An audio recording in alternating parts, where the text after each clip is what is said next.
네, 교회박 형목입니다. 어떤 일에 대해 염려하고 불안해하는 사람을 향해 소위 신실하다는 분들은 뭘 그렇게 염려해? 믿음이 부족하니까 불안하지? 기도해, 기도라고 말을 합니다. 그러나 그리스도인은 그 어떤 상황이나 환경에서도 두려워하지 않는 자들이다 라고 정의할 수 없습니다. 두려워하지 않는 사람은 없습니다. 그리스도인이라고 할지라도 말입니다. 신앙이 좋다는 것은 절대 두려워하거나 불안해하거나 염려하지 않는 것을 의미하지는 않습니다. 만약 신실한 그리스도인들을 두려워하지 않는 사람으로 정의한다면 아브라함, 모세, 여호수아 그리고 바울 같은 위대한 그리스도인들 역시 신실하지 못한 이들이 됩니다. 창세기 15장 1절은 이후에 여호와의 말씀이 환상 중에 아브라함에게 임하여 이르시되 아브라함아 두려워하지 말라 나는 내 방패요 너희 지극히 큰 상급이니라 라고 말을 합니다. 하나님은 아브라함에게 두려워하지 말라고 말씀하십니다.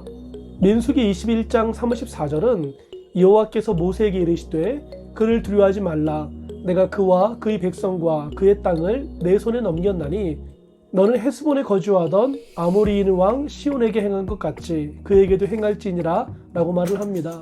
모세에게도 두려워하지 말라고 말씀하십니다. 여호수아 1장 9절을 보면 내가 네게 명령한 것이 아니냐 강하고 담대하라 두려워하지 말며 놀라지 말라 네가 어디로 가든지 내 하나님 여호와가 너와 함께 하느니라 하시니라 라고 기록되어 있습니다. 여호수아에게도 말씀하실 뿐더러 심지어 바울에게도 말씀하십니다. 사도행전 27장 24절은 바울아 두려워하지 말라 내가 가이사 앞에 서야 하겠고 또 하나님께서 너와 함께 항해하는 자를 다 내게 주셨다 하였으니 라고 말을 합니다. 왜 하나님께서 아브라함, 여호수아 그리고 바울 등에게 두려워하지 말라고 말씀하셨을까요? 어려운 질문인가요? 아닙니다. 너무 쉽습니다. 이유가 무엇일까요? 두려워하고 있었기 때문입니다. 두려워한다는 것은 감정의 영역입니다.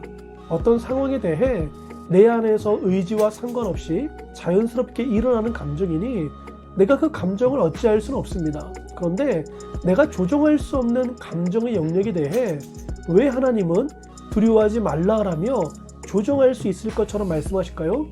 그것은 시선을 달리하라는 것입니다. 문제에 초점을 맞추지 말고 그 문제를 뛰어넘는 하나님께 시선을 돌리라는 것입니다. 나를 인도하실 뿐만 아니라 나를 도우시고 함께 하시는 하나님을 바라보면 두려움과 불안함이 바뀌어 평안과 확신으로 전환됩니다. 불안 앞에 서 있는 그리스도인의 정의가 무엇일까요? 염려할 수 있지만 두려움에만 머물러 있지 않고 그 문제를 뛰어넘는 하나님께로 끊임없이 시선을 향함으로 담대하게 이 문제와 직면하기로 작정하는 사람이라고 할 수 있습니다. 두려울 수 있습니다. 불안할 수 있습니다.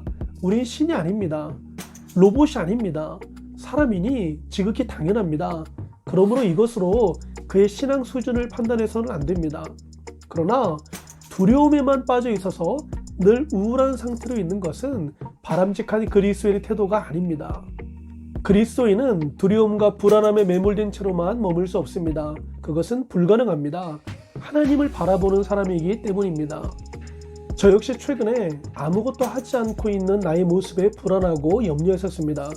그러나 저의 문제를 놓고 기도했을 때 하나님은 제게 네가 기도하고 있으니 가장 큰 일을 하고 있는 것이다 라는 세미한 음성을 들려주셨습니다. 너무 힘이 되고 위로가 되었습니다. 그렇습니다. 아무것도 하지 않아서 불안하다면 기도하시기 바랍니다. 만약 우리가 기도하고 있다면 이미 가장 큰 일을 하고 있는 중입니다.